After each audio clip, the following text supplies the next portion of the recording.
அல்லாஹு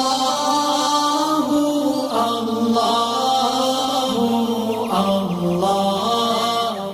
இப்போ பெருநாள் தொழுகை தொழுகிறோம். பெருநாள் அன்னைக்கு, நோன்பு பெருநாள் அன்னைக்கு நம்ம ஃபித்ரா அப்படின்னு சொல்லி தர்மம் கொடுக்குறோம்.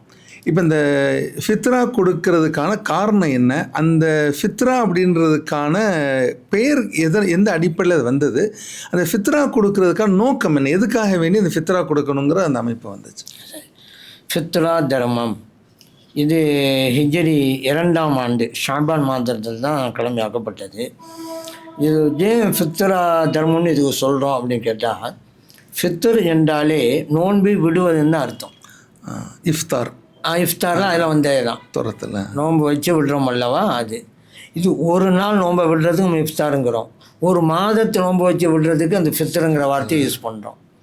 அதனால தான் நோன்பு பெருநாளுக்கு ஈதுல் ஃபித்ரும்பாங்க.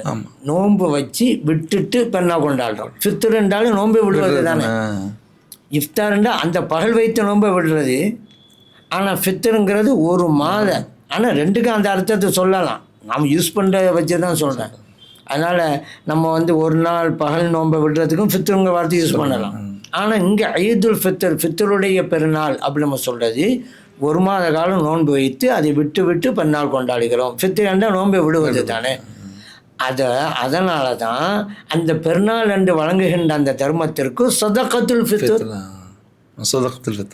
ஏன்னா ஜக்காத்துல் ஃபித்ருன்னு சொல்லுவாங்க. ரெண்டு வகையாக ஜக்காத்துல் ஃபித்ருன்னு ஜக்காத்து வார்த்தையும் இதுக்கு யூஸ் பண்ணுவாங்க. சதகத்துல் ஃபித்ருன்னு யூஸ் பண்ணுவாங்க. அப்போது ஒரு மாத காலம் நோன்பை விட்டு விட்டு தர்மம் கொடுக்குறோம் அல்லவா, அதான் ஃபித்ருடைய தர்மம் அப்படின்னு நம்ம சொல்கிறோம்.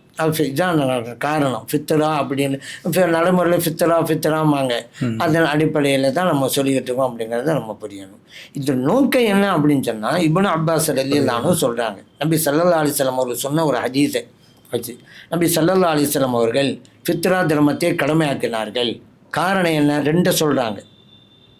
ஏன்னா, ஒன்றாவது துஹ்ரத்தல் லிஸ்ஸாயிம், நோன்பாளியினுடைய தவறுகளை தூய்மைப்படுத்துவதற்காக.